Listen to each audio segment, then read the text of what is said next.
Madam ನಮಸ್ಕಾರ. ನಮಸ್ತೆ sir. Javuru ಗ್ರಾಮ ಪಂಚಾಯಿತಿ ಅಭಿವೃದ್ಧಿ ಅಧಿಕಾರಿ ಅವರು ಹೌದು ಸರ್. ಮತ್ತೆ ಶಿರೂರು ಗ್ರಾಮ ಪಂಚಾಯಿತಿ ಅಭಿವೃದ್ಧಿ ಅಧಿಕಾರಿ ಅವರು. ಹಾಂ ಸರ್. ಜಾವೂರು ಮೂಲ ಆದರೂ ಕೂಡ ನೀವು ಪ್ರಭಾರ ಆಗಿ ಶಿರೂರಿಗೆ 3 ವರ್ಷ ಕೆಲಸ ಮಾಡ್ತಾ ಇದ್ರಿ. ಮೊನ್ನೆ ಟ್ರಾನ್ಸ್ಫೋರ್ನಿಂದ ನೀವು ಈ ಪಂಚಾಯತಿ ಮೂಲ ಪಂಚಾಯತಿ ನನಗೆ ಕೊಡ್ರಿ ಅಂತ ನೀವು ತಗೊಂಡ್ರಿ ಮತ್ತು ಈ ಪಂಚಾಯತಿಯಲ್ಲಿ ಕಾರ್ಯನಿರ್ವಹಿಸ್ತಾ ಇದ್ರಿ. ಈ ಪಂಚಾಯತಿಗೆ ಬಂದು ಹತ್ತತ್ರ ಒಂದು 5-6 ತಿಂಗಳಾಯ್ತು. 5-6 ತಿಂಗಳಿಂದ ಮತ್ತು ಮೊದಲ ಶಿರೂರ್ ಬಗ್ಗೆ ಕೇಳ್ತಾ ಇದ್ದೀನಿ. ಶಿರೂರ್ನಲ್ಲಿ 3 ವರ್ಷದಿಂದ ತಾವು ಕೆಲಸ ಮಾಡ್ತಾ ಇದ್ರಿ. ಯಾವ್ಯಾವ ರೀತಿ ಕೆಲಸ ಮಾಡಿದ್ರಿ 3 ವರ್ಷದ? ಸರ್, ನಾನು ಶಿರೂರು ಗ್ರಾಮ ಪಂಚಾಯತಿಗೆ ಬಂದು ನಾನು 3 ವರ್ಷ ಆಯ್ತು ಸರ್. ಅಲ್ಲಿ ಹಲವಾರು ಕಾಮಗಾರಿಗಳನ್ನು ನಾನು ಬಂದಿಂದ ಎಲ್ಲ ಅಭಿವೃದ್ಧಿ ಕಾರ್ಯಗಳನ್ನು ಮಾಡಿದ್ದೀನಿ ಸರ್. ಅದರಲ್ಲಿ ಮೇನ್ ಆಗಿ ನಾನು ಸ್ಕೂಲ್ ಶೌಚಾಲಯ ಒಂದು ಮಾಡಿದ್ದೀನಿ ಸರ್, ಮತ್ತು ಸ್ಕೂಲ್ ಗ್ರೌಂಡು ಮತ್ತು ಸ್ಕೂಲ್ ಕಾಂಪೌಂಡು ಇಷ್ಟೆಲ್ಲ ನಾನು ಕಾಮಗಾರಿ ಸ್ಕೂಲಿಂದ ಮಾಡಿದ್ದೀನಿ ಸರ್. ಮತ್ತು ಅದೇ ತೆರನಾಗಿ ಊರಲ್ಲಿ ಮತ್ತು ಗಟ್ರ ಸ್ವಚ್ಛಗೊಳಿಸೋದು ಮತ್ತು CC ರೋಡು ಅಭಿವೃದ್ಧಿ ಮಾಡಿದ್ವಿ ಸರ್. ಸರಿ ಮೇಡಮ್, ಇಷ್ಟೆಲ್ಲ ಕೆಲಸ ಮಾಡಿರಿ. ಈ ಊರಾಗಿಂದ ಕಸ ವಿಲೇವಾರಿಯನ್ನು ಎಲ್ಲಿ ತಾವು ಡಂಪ್ ಮಾಡ್ತೀರಿ ಸರ್? ಅದು ಸ್ಮಶಾನ ಗಟ್ಟಿ ಅಂತ ಹೇಳಿ ಐತೆ ಸರ್. ನಾವು ಅಲ್ಲೇ ಹೋಗಿ ಅದನ್ನ ಯಾವ ಮಶಾನಗಟ್ಟಿ? ಸಾರ್ವಜನಿಕರ ಮಶಾನಗಟ್ಟಿನೂ ಸಾರ್ವಜನಿಕರ ಸರ್. ಇದರಲ್ಲಿ ಮಶಾನಗಟ್ಟಿ 2 ಬರ್ತವೆ. ಒಂದು ಹಿಂದೂ ಮಶಾನಗಟ್ಟಿ ಅಂತ ಬರುತ್ತೆ, ಅಂದ್ರೆ ಅದು SC/ST ಇದು ಐತೆ ಸರ್ ಸ್ಮಶಾನ ಗಟ್ಟಿ. ಊರ್ ಹೊರಗಡೆನೆ ಕೆನಾಲ್ ಕಡೆ ಬರುತ್ತೆ ಸರ್ ಅದು. ನಾವು ಅಲ್ಲೆಲ್ಲ ಕಸ ವಿಲೇವಾರಿ ಮಾಡಿ ಅಲ್ಲಿ ಡಂಪ್ ಮಾಡ್ತೀವಿ ಸರ್. ಸರಿ, ಓಕೆ. ಅಲ್ಲಿ ಡಂಪ್ ನೀವು ಮಾಡ್ತೀವಿ? ಮಾಡ್ತೀವಿ ಸರ್. ಓಕೆ. ಸ್ವಚ್ಛತೆ ಬಗ್ಗೆ ಏನು ಕಾಳಜಿ ಇದೆ ಮೇಡಮ್? ಸ್ವಚ್ಛತೆ ಬಗ್ಗೆ ಅಂದ್ರೆ ಸರ್, ನಾವು ಮಿಲಾತಿಯನ್ ಪೌಡ್ರು ಮತ್ತು ಇದನ್ನು TCL ಪೌಡ್ರು ನಾವೆಲ್ಲ ಇದಕ್ಕೆ ಹಾಕ್ತೀವಿ ಸರ್. ಅದು ಶುದ್ಧೀಕರಣ ಮಾಡ್ಕೋತೀವಿ ಸರ್ ನೀರಿಂದಾಗಲಿ ಮೇನ್. ಮತ್ತು ನಾವು ಇದನ್ನು ಮಾಡ್ತೀವಿ ಸರ್, RO ಪ್ಲ್ಯಾಂಟ್ ಅದಾವಲ್ಲ ಸರ್, ಅದರಲ್ಲಿಂದ ನಾವು ನೀರು ಕೊಡ್ತೀವಿ ಸರ್ ಜನರಿಗೆ. ಮತ್ತು ನೀರು ಯಾವುದು ಬರುತ್ತೆ? ಬೋರ್ವೆಲ್ ನೀರು ಬರುತ್ತೆ ಅಂದ್ರೆ ಅಮೀನ್ ಬಾವಿಯಿಂದ ನಾವು ನೀರು, ನಮ್ದು ಪೈಪ್ಲೈನ್ ಇದೆ ಸರ್ ಶಿರೂರಿಗೆ, ಅದು ನಾವು ಬಳಕೆ ಮಾಡ್ತೀವಿ ಸರ್. ಮಲಪ್ರಭಾದಿಂದ ತಗೊಳ್ತೀವಿ ಸರ್. S, okay. ತಾವು ಆ 3 ವರ್ಷದಲ್ಲಿ ಒಂದು ವಿಶೇಷವಾಗಿ ಮಹಿಳಾ ಆಗೋದ್ರಿಂದ ಮಹಿಳೆಯರಿಗೆ ಬಯಲು ಮುಕ್ತ ಶೌಚಾಲಯ ಸರ್, ಅದ್ರ ಬಗ್ಗೆ ನನಗೆ ಸರ್, ಬಯಲು ಮುಕ್ತ ಶೌಚಾಲಯ ಬಗ್ಗೆ ನಾವು ಹೆಣ್ಮಕ್ಳಿಗೆ ಎಲ್ಲರಿಗೆ ನಾವು ಮೋಟಿವೇಶನ್ ಮಾಡೀವಿ ಸರ್, ಜಾಗೃತಿನೂ ಮೂಡಿಸೀವಿ. ಮತ್ತು ನಮ್ಮದು ಸ್ವಚ್ಛತಾ ಗಾಡಿ ಐತಲ್ಲ ಸರ್, ಅದ್ರೊಳಗೆ ನಾವು ಜಿಂಗಲ್ಸ್ ಹಾಕಿ ಎಲ್ಲರಿಗೂ ಮನ ಪರಿವರ್ತನೆ ಮಾಡುವಂಗೆ ಅವ್ರಿಗೆಲ್ಲ ನಾವು ಹೇಳಿ ಸರ್. ಈ ಥರ ನಾವು ಜನರಿಗೆ ಇದನ್ನು ಮಾಡಾಕ್ತೀವಿ ಸರ್. ಸರಿ, ಓಕೆ. ಈ ನರೇಗಾ ಯೋಜನೆ ಸರ್ ಇದ್ದಿರ್ತಕ್ಕಂಥ ಒಟ್ಟಾರೆ ಜಾಬ್ ಕಾರ್ಡ್ಸ್ಗಳು, ಆ ಜಾಬ್ ಕಾರ್ಡ್ಸ್ನಲ್ಲಿ ದಿನನಿತ್ಯ ಅಥವಾ ತಾವು ಕೂಲಿ ಕೊಡುವಂಥ ಸಂದರ್ಭದಲ್ಲಿ ಬರುವಂಥ ಕೆಲಸಗಾರರು ಮತ್ತು ಅದರಲ್ಲಿ ಆ ಕೂಲಿಗೆ ಬರಲಾರದಂಥ ಜನರು ಎಷ್ಟು ಜನ ಇದ್ದಾರೆ ಮೇಡಮ್ ನಿಮ್ಮ ಶಿರೂರಿನಲ್ಲಿ? ಅಂದರೆ ಸರ್, ನಮ್ಮ ಟೋಟಲ್ ಜಾಬ್ ಕಾರ್ಡ್ ಸರ್ 1100 ಅದಾವೆ ಸರ್ ಶಿರೂರಲ್ಲಿ. ಅದರಲ್ಲಿ ಇನ್ಆ್ಯಕ್ಟಿವ್ ಇದ್ದದ್ದು ಒಂದು 200 ಅಷ್ಟೇ ಅದಾವೆ ಸರ್. ಅವರೆಲ್ಲ ಕೂಲಿಕಾರ ಬರ್ತಾರೆ ಸರ್ ಕೆಲಸಕ್ಕೆ. 200 ಜನ ಅನ್ಆ್ಯಕ್ಟಿವ್ ಅವರಿಗೆ ಏನು ಕ್ರಮ ತಗೊಂಡ್ರಿ ನೀವು ಸರ್? ಅದು ಇನ್ಆ್ಯಕ್ಟಿವ್ ಜಾಬ್ ಕಾರ್ಡ್ ಇದ್ದವ್ರಿಗೆ ನಾವು ಹೇಳಿ ಸರ್, ಅದು ಜಾಬ್ ಕಾರ್ಡ್ ನೀವು ಇನ್ಆ್ಯಕ್ಟಿವ್ ಐತಿ, ಅದು ನೀವು ಕೆಲಸಕ್ಕೆ ಬಂದ್ರೂ ಉಪಯೋಗ ಆಗಿಲ್ಲ, ಅದನ್ನು ನೀವು ಆ್ಯಕ್ಟಿವೇಷನ್ ಮಾಡಿಕೊಡ್ರಿ. ಆ್ಯಕ್ಟಿವೇಷನ್ ಮಾಡಿಕೊಂಡ್ರೆ ನೀವು ಕೂಲಿ ಕೆಲ್ಸಕ್ಕೆ ಬರೋಕ್ಕೆ ಅವಕಾಶ ಇರ್ತೈತಿ. ಅದನ್ನ ಗ್ರಾಮ ಪಂಚಾಯತಿಗೆ ಬಂದು ಅದನ್ನೇನೈತಲ್ಲ ಸರಿಪಡಿಸ್ಕೊಡ್ರಿ ಅಂತ ಹೇಳಿ ಸರ್. ಸರಿ, ಓಕೆ ಮೇಡಮ್. ಟೋಟಲಿ ನಿಮಗೆ ಬಂದಿರತಕ್ಕಂಥ ನಿಧಿ ಎಷ್ಟು? ನಿಧಿ ಕಲೆಕ್ಷನ್ ಡಿಮ್ಯಾಂಡ್ ಎಷ್ಟಿದೆ? ನಿಧಿ ಎಷ್ಟು ಬಂದಿದೆ? ಅದರಲ್ಲಿ ಈ ಮೀಸಲವಾಗಿ ರಿಸರ್ವ್ ಆಗುವಂಥ ನಿಧಿ ಎಷ್ಟು ಮೇಡಮ್? ಹೌದು ಸರ್, ನಮ್ಗೆ ಟೋಟಲ್ ಡಿಮ್ಯಾಂಡ್ 10 ಲಕ್ಷ ಐತೆ ಸರ್ ಶಿರೂರ್ದು. ಅದರಲ್ಲಿ ನಾವು ಇಲ್ಲಿವರೆಗೆ ನಾವು ಒಂದು ಅಂದಾಜು 7 ಲಕ್ಷವರೆಗೂ ನಾವು ಇದನ್ನು ಮಾಡೀವಿ ಸರ್, ಕಲೆಕ್ಷನ್ ಮಾಡೀವಿ. ಅದರಲ್ಲಿ ಮತ್ತು 25% ನಾವು ಇವ್ರಿಗೆ ಕೊಡ್ತೀವಿ ಸರ್. ಯಾರಿಗೆ SC/ST ಅನುದಾನ ಇರ್ತೈತಲ್ಲ ಸರ್, ಅವ್ರಿಗೆ 25% ಮೀಸಲಾತಿ ಇಟ್ಟಿರ್ತೀವಿ. ಉಳಿದಿದ್ದನ್ನು ನಾವು ಇದಕ್ಕೆ ನೀರಿಗೆ ಆಗಲಿ ಮತ್ತು ಗಟ್ಟು ಸ್ವಚ್ಛ ಮಾಡೋದಾಗಲಿ ಇಂಥ ಎಲ್ಲ ಕೆಲಸಗಳಿಗೆ ಬಳಕೆ ಮಾಡ್ಕೋತೀವಿ ಸರ್. ಸರಿ ಮೇಡಮ್, ಈ SC/ST ತಾವು ಮೀಸಲಾಗಿ ಏನು ತಾವು ಏನು ಇಡ್ತೀರಿ, ಅವರನ್ನು ಇವರೇ ಅನ್ನೋದು ಹೆಂಗೆ ಆಯ್ಕೆ ಮಾಡ್ತೀರಿ ನೀವು? ಅಂದ್ರೆ ಅವ್ರು ನಾವು ಪಂಚಾಯತಿಗೆ ಬಂದು ಅರ್ಜಿ ಕೊಡ್ತಾರೆ ಸರ್, ನಮಗೆ 25% ಅನುದಾನ ಒಳಗೆ ನಮಗೆ ಸಹಾಯಧನ ಕೊಡ್ರಿ ಅಂತ ಹೇಳಿ. ಅಲ್ಲ, ಕೆಲವೊಂದು ಜನ ಇದ್ದವರು ಅರ್ಜಿ ಕೊಡ್ತಾರೆ, ಇಲ್ದವರು ಅರ್ಜಿ ಕೊಡ್ತಾರೆ. ಇಲ್ಲ ಸರ್, ನಾವು ಅವ್ರ ಕಡೆಯಿಂದ ಒಂದು ಇದು ಜಾತಿ ಪ್ರಮಾಣ ಪತ್ರ ತಗೋತೀವಿ ಸರ್.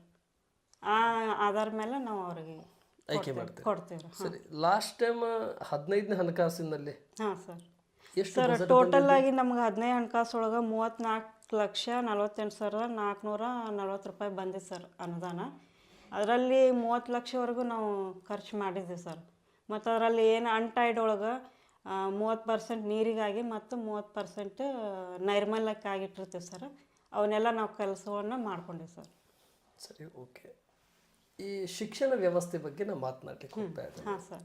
ಇದು ವಾರ್ಡಿನಲ್ಲಿರುವಂಥ ಅಂಗನವಾಡಿ ಆಗಿರಲಿ ಮತ್ತು ವಾರ್ಡಿನಲ್ಲಿ ಬಂದಿರತಕ್ಕಂಥ ಕಿರಿಯ ಮತ್ತು ಪ್ರಾಥಮಿಕ ಮತ್ತು ಪ್ರೌಢ ಶಿಕ್ಷಣ ಆಗಿರಲಿ, ಎಲ್ಲಿವರೆಗೆ ನಿಮ್ಮ ಶಿರೂರಿನಲ್ಲಿ ಶಿಕ್ಷಣ ಇದೆ ಮೇಡಮ್? ಸರ್ ಹೈಸ್ಕೂಲ್ವರೆಗೂ ಐತೆ ಸರ್. ಒಂದು ಹಿರಿಯ ಪ್ರಾಥಮಿಕ ಶಾಲೆನೂ ಐತೆ ಸರ್, ಕಿರಿಯ ಪ್ರಾಥಮಿಕ ಶಾಲೆ 2 ಅದಾವೆ ಸರ್, ಮತ್ತು ಹೈಸ್ಕೂಲ್ನೂ ಐತೆ ಸರ್. ಸರಿ, ಎಷ್ಟು ಅಂಗನವಾಡಿ ಬರ್ತಾವೆ ಮೇಡಮ್? ಅಂಗನವಾಡಿ ಅಲ್ಲಿ 8 ಬರ್ತಾವೆ ಸರ್. IIT 4 ಮತ್ತು ಶಿರೂರು 4. ಎಷ್ಟು ದಿವಸಕ್ಕೊಮ್ಮೆ ಭೇಟಿ ಮಾಡ್ತೀರಿ ಅಂಗನವಾಡಿಗೆ? ಸರ್ ನಾವು ಅಲ್ಲಿ ಹೋದಾಗೊಮ್ಮೆ ವಾರಕ್ಕೊಮ್ಮೆ ಭೇಟಿ ಮಾಡ್ತೇವೆ ಸರ್. ವಾರಕ್ಕೊಮ್ಮೆ ಭೇಟಿ ಮಾಡ್ತೀರಿ. ಯಾವತ್ತಾದರೂ ಅಲ್ಲಿ ಅಂಗನವಾಡಿ ಮತ್ತು ಹೈಸ್ಕೂಲಿನ ಆಹಾರ ಸ್ವೀಕರಣೆ ಮಾಡಿರಿ? ಮಾಡಿದ್ದೀವಿ ಸರ್. ಎಷ್ಟು ದಿವಸಕ್ಕೊಮ್ಮೆ ಸ್ವೀಕರಣೆ ಮಾಡಿರಿ? ವಾರಕ್ಕೊಮ್ಮೆ ಹೋದಾಗ ನೋಡಿರ್ತೀವಿ ಸರ್, ಮಾಡಿರ್ತೀವಿ. Yes, very good. ಸರಿ ಮೇಡಮ್, ಈ ಶಿರೂರಿನಲ್ಲಿ ತಮ್ಮ ಆಡಳಿತ ಅಂದರೆ ನಿಮ್ಮ ಆಡಳಿತ ಅಭಿವೃದ್ಧಿ ಅಧಿಕಾರಿ ಆಡಳಿತ ಇರುವವರೆಗೆ ಯಾವ ರೀತಿ ಅಭಿವೃದ್ಧಿಯನ್ನು ತಗೊಂಡು ಹೋಗ್ಬೇಕಂತ ಯೋಚನೆ ಮಾಡಿರಿ? ಯಾವ ರೀತಿ ಕೆಲಸಕ್ಕೆ ಒತ್ತನ್ನು ಕೊಡಬೇಕಂತ ಯೋಚನೆ ಮಾಡಿರಿ? ನಾವು ಸ್ವಚ್ಛತೆಗೆ ಜಾಸ್ತಿ ಇಂಪಾರ್ಟೆಂಟ್ ಕೊಡ್ತೀವಿ ಸರ್. ಮೇನ್ ಅಲ್ಲಿ ಕುಡಿ ನೀರಿಂದು ಮತ್ತು ಸ್ವಚ್ಛತೆಗಾಗಿ ಇವು ಮೇನ್ ಕಾರ್ಯಗಳು ಸರ್. ಅಲ್ಲಿ ಒತ್ತು ಕೊಡ್ತೀವಿ ಈ ಕಾರ್ಯಗಳು. ಸರಿ ಮೇಡಮ್, ನೀವು ಅಲ್ಲಿಂದ ಮತ್ತೆ ಹೊಳ್ಳಿ ನಿಮ್ಮ ಮೂಲ ಪಂಚಾಯತಿ ಜಾವೂರಿಗೆ ತಾವು ಬಂದ್ರಿ. ಹಾಂ ಸರ್. ಇಲ್ಲಿ ಬಂದು ಒಂದು 4 ತಿಂಗಳಾಯಿತು. ಹಾಂ ಸರ್. 4 ಹತ್ತಿರ ಒಂದು 5-6 ತಿಂಗಳಾಯಿತು. ಈ 5-6 ತಿಂಗಳಲ್ಲಿ ಯಾವ್ಯಾವ ಕೆಲಸಗಳನ್ನು ಮಾಡಿದ್ರಿ ಇಲ್ಲಿ? ಸರ್ ನಾನು ಇಲ್ಲಿ ಬಂದಿಂದ ಇನ್ನೂ ಕೆಲಸ ಸ್ವಲ್ಪ ಸ್ಟಾಪ್ ಆಯ್ತು ಸರ್. ಸರ್ ನಾನು ಇಲ್ಲಿ ಜಾವರಿಗೆ ಬಂದು 4-5 ತಿಂಗಳಾಯ್ತು ಸರ್. ಇನ್ನು ಕೆಲವೊಂದು ಕೆಲಸಗಳು ಉಳ್ದಾವ ಸರ್. ಅವನ್ನೆಲ್ಲ ನಾನು ಅಭಿವೃದ್ಧಿ ಮಾಡ್ಕೊಂಡು ಹೋಗ್ತೀನಿ ಸರ್. ಶಿರೂರಿನಲ್ಲಿ ಯಾವ ರೀತಿ ನಾನು ಕೆಲಸ ಮಾಡೀನಿ ಅದೇ ರೀತಿ ನಾನು ಜಾವೂರಿನಲ್ಲಿ ಎಲ್ಲ ಕೆಲಸಗಳನ್ನು ಅಭಿವೃದ್ಧಿ ಪಡಿಸ್ತೀನಿ ಸರ್. ಸರಿ, ಶಿರೂರಿನಲ್ಲಿ ಇನ್ನೊಂದು ಪ್ರಶ್ನೆ ಕೇಳಬೇಕಿತ್ತು. ನಿಧಿ ಡಿಮ್ಯಾಂಡ್ ಎಷ್ಟಿತ್ತು ಮೇಡಮ್ ಅಲ್ಲಿ? ಸರ್ ಡಿಮ್ಯಾಂಡ್ 10 ಲಕ್ಷ ಐತೆ ಸರ್. ಎಷ್ಟು ವಸೂಲಿ ಆಗ್ತಾ ಇತ್ತು? ಈಗ 5 ಲಕ್ಷವರೆಗೂ ಆಗಿದೆ ಸರ್. 50% ಆಗಿದೆ. ಹಾಂ, 50%. 50% ಏನು ಕ್ರಮ ತಗೊಂಡ್ರಿ? ಅಂದ್ರೆ ಸರ್ ನಾವು ಜನರಿಗೆ ಸ್ವಲ್ಪ ಜಾಗೃತಿ ಮೂಡಿಸ್ತೀವಿ ಸರ್. ಈ ಥರ ನೀವು ಟ್ಯಾಕ್ಸ್ ಕಟ್ರಿ, ಇಲ್ಲಪ್ಪ ಅಂದ್ರೆ ನಿಮ್ದು ದಂಡ ಬೀಳ್ತೈತಿ, ನಿಮ್ಗೆ ಈ ವರ್ಷನೊಳಗೆ ಎಷ್ಟು ತುಂಬಬೇಕು ನೀವು. ಆ ನಿಮ್ಮ ಬಂದಂಥ ಹಣದಿಂದ ನಾವು ಪಂಚಾಯತಿ ಕೆಲವೊಂದು ಕೆಲಸಗಳು ಮಾಡೋಕ್ಕೆ ಸಾಧ್ಯ ಆಗ್ತೈತಿ, ಅದು ಕಟ್ರಿ ಅಂಥೇಳಿ ನಾವು ಜನರಲ್ಲಿ ಜಾಗೃತಿ ಮೂಡಿಸ್ತೀವಿ ಸರ್. ಈ ಜಾವೂರದಲ್ಲಿ ಎಷ್ಟು ಡಿಮ್ಯಾಂಡ್ ಇದೆ ಮೇಡಮ್? ಸರ್ ಜಾವೂರಲ್ಲಿ ಟ್ಯಾಕ್ಸ್ ಕಲೆಕ್ಷನ್ ಡಿಮ್ಯಾಂಡ್ 7 ಲಕ್ಷ ಆಯ್ತು ಸರ್.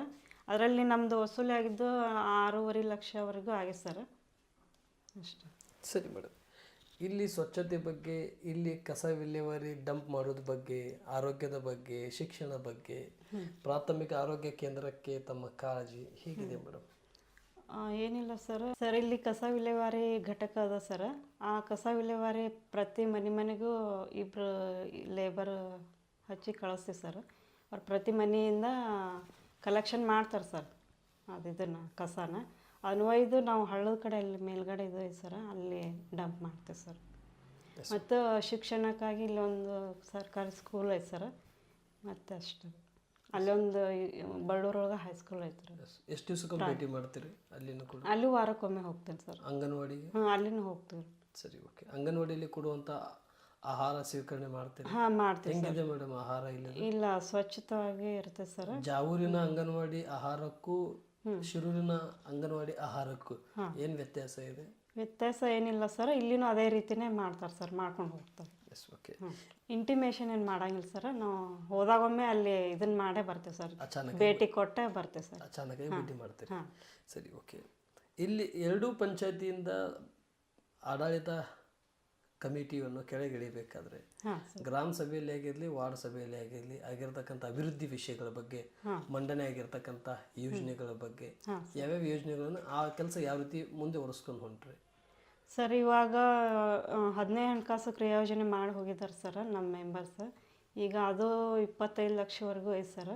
ಈಗ ಇನ್ನೂ ಅನುದಾನ ಬಿಡುಗಡೆ ಆಗಿಲ್ಲ. ಅದು ಬಂದ ನಂತರ ನಾವು ಎಲ್ಲ ಏನೇನು ಕೆಲಸ ಅಭಿವೃದ್ಧಿ ಕೆಲಸ ಅದಾವ ಸರ್ ಅವ್ನು ಮಾಡ್ಕೊಂಡು ಹೋಗ್ತೀವಿ ಸರ್. ಆಶ್ರಯ ಮನೆಗಳ ಬಗ್ಗೆ ತಮ್ಮ ಯೋಚನೆ? ಆಶ್ರಯ ಕೊಟ್ಟಾರ ಸರ್. ಬಸ ವಸತಿ ಇರಲಿ ಮತ್ತು PMAY ಎಲ್ಲ ಮನೆಗಳು ಕೊಟ್ಟಿದ್ದಾರೆ ಸರ್. ಅವನು ನಾವು ಈಗ GPS ಎಲ್ಲ ಮಾಡಿ ಅವ್ರಿಗೆ ಹಂತವಾಗಿ ಹಣ ಬರುವಂಗೆ ನಾವು GPS ಮಾಡಿ ಕಳಿಸ್ತೀವಿ ಸರ್. ಸರಿ, 2 ಪಂಚಾಯತಿ ಆಡಳಿತ ಇರುವವರೆಗೆ ವಿಜಯಲಕ್ಷ್ಮಿ ಅವರು ಹಾಂ ಸರ್. ಯಾವ ರೀತಿ ಕೆಲಸ ಮಾಡ್ಬೇಕಂತೇಳಿ ಕನಸು ಕಾಣ್ತಾ ಇದ್ದೀರಿ? ಯಾಕಂದರೆ ತಮ್ಮ ಕೈಯಲ್ಲಿ ಈಗ ನೀವು ಆಡಳಿತಕ್ಕೆ ಬಂದು ಹತ್ತತ್ರ ಹಾಂ ಸರ್. ಒಂದು 10-12 ವರ್ಷ ಆಗಿದೆ. ಹೌದು ಸರ್. ಇನ್ನೂ ಓದಿರ್ತಕ್ಕಂಥ 10-12 ವರ್ಷ. ಹಾಂ 10-12 ವರ್ಷದಲ್ಲಿ ಇದೇ ಪಂಚಾಯತಿಗೆ ಇರ್ತಾರ, ಟ್ರಾನ್ಸ್ಫರ್ ಆಗಿ ಬೇರೆ ಕಡೆ ಹೋಗ್ತಿರೋ ಅನ್ನೋದು ಗೊತ್ತಿಲ್ಲ. ಹಾಂ. ಈ 10-12 ವರ್ಷದಲ್ಲಿ ಯಾವ ರೀತಿ ಅಭಿವೃದ್ಧಿಯನ್ನು ಮಾಡಬೇಕಂತ ಕನಸು ಕಾಣ್ತಾ ಇದ್ದೀರಿ? ಸರ್, ಈಗ ನಾನಿರುವ ಗ್ರಾಮ ಪಂಚಾಯತಿಯಲ್ಲಿ ಆಡಳಿತ ಹೆಂಗಿರ್ಬೇಕಂತಂದ್ರೆ ಅದು ನಾವು ಭ್ರಷ್ಟಾಚಾರ ಮುಕ್ತ ಮಾಡ್ಬೇಕಂತೇಳಿ ನಮಗೊಂದು ಕನಸು ಐತೆ ಸರ್. ಮತ್ತು ನಂತರ ಅದು ಇಡೀ ಗ್ರಾಮನೇ ಒಂದು ಎಲ್ಲ ಥರ ಅಭಿವೃದ್ಧಿ ಮಾಡ್ಬೇಕಂತೇಳಿ ಒಂದು ಆಸೆ ಐತೆ ಸರ್. ಆ ರೀತಿ ಮಾಡ್ಕೊಂಡು ಹೋಗ್ತೀವಿ. ಮತ್ತು ಹೆಣ್ಮಕ್ಳು ಅಂತೇಳಿ ಕೆಲವೊಬ್ರು ಬೇರೆ ರೀತಿಯಿಂದ ನೋಡ್ತಾರೆ, ಆದರೂ ನಾವು ಅದಕ್ಕೇನೋ ತಲೆ ಕೆಡಿಸ್ಕೊಳಾರ್ದೆ ಒಂದು ಮುನ್ನುಗ್ಗಿ ಒಂದು ಕಾನೂನು ಚೌಕಟ್ಟಿನೊಳಗೆ ಕೆಲಸ ಮಾಡಿ ತೋರಿಸ್ಬೇಕಂತೇಳಿ ನಮಗೊಂದು ಆಸೆ ಇದೆ ಸರ್, ಅಷ್ಟೆ.